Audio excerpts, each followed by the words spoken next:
Hey everybody, Sam back once again, and it's now finally time to give you my review of this bad boy.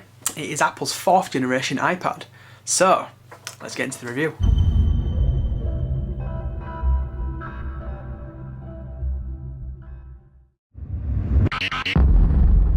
So yeah, here we have it, the 4th generation iPad. You're probably looking at it thinking, it looks like a 3rd generation, Sam.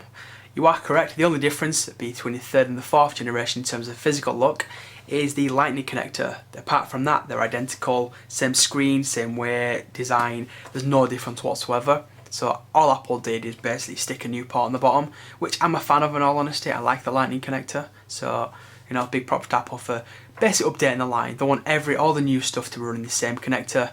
It makes sense why they did it. It's a bit harsh on the 3rd generation owners, but it does make sense. So, what's the difference between this and the 3rd gen? So I'm just going to give you a quick difference.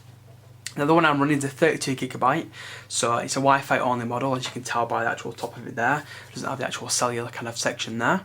But the only real difference between the 3rd gen and the 4th gen is two things. Number one is the front-facing camera. It's now a higher quality 1.2 megapixel front-facing camera, and I must say it's a much better quality than that's on the 3rd gen. So that's a big prop to Apple for putting that in there. I would like better still, because on this such higher resolution display, it still needs a higher resolution camera in my personal opinion. So maybe they'll do that maybe in the 5th or the 6th generation, who knows. And the main one is the processor. Yes, it's now running Apple's A6X processor. So I'm just going to run off the quick points that most people want to know. Screen, same as the 3rd gen, perfect. I love the screen on it, it's amazing.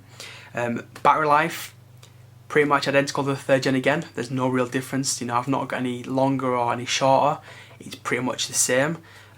So there's no difference there. I'm going to get about the quality time of about 9 to 10 hours. And all in all, it's a solid tablet. Now, I've reviewed iPads in the past, so I'm not going to go into doing this, doing that. I'm going to do a comparison between this and the 3rd gen, as well as the Mini. So stay tuned for that. But in terms of this review today, it's an iPad. The difference between the 3rd and the 4th is it's faster. I'm going to show you in a later video how much faster it is, but in all honesty, it's not a massive amount faster.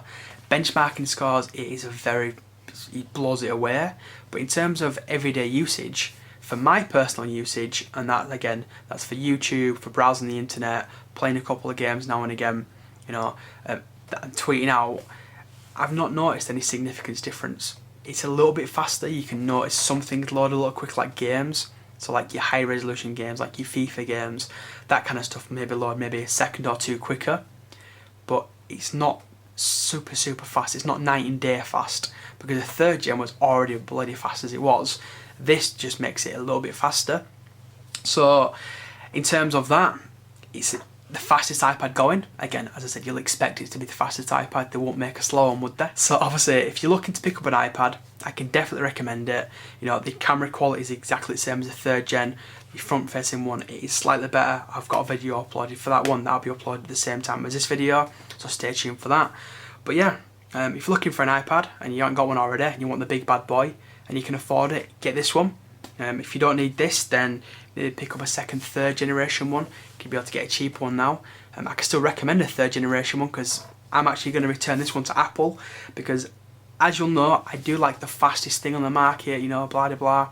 But I don't really see the difference for this between this and the 3rd generation for me personally. With other devices, I can see the difference in speed, but when you have Apple products, you don't normally see a massive increase.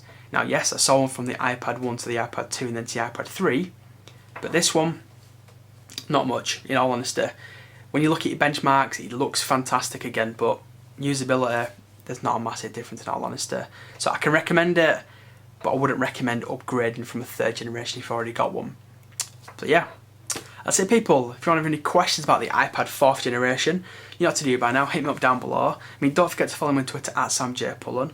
Again, I'm going to be putting this one against the 3rd generation and this against the iPad mini as well, just to see how much faster it actually is over a Mini. Obviously we know it runs the A5 processor, not even the A5X. And you may be surprised as to the difference in speed. Yeah, you'll soon see.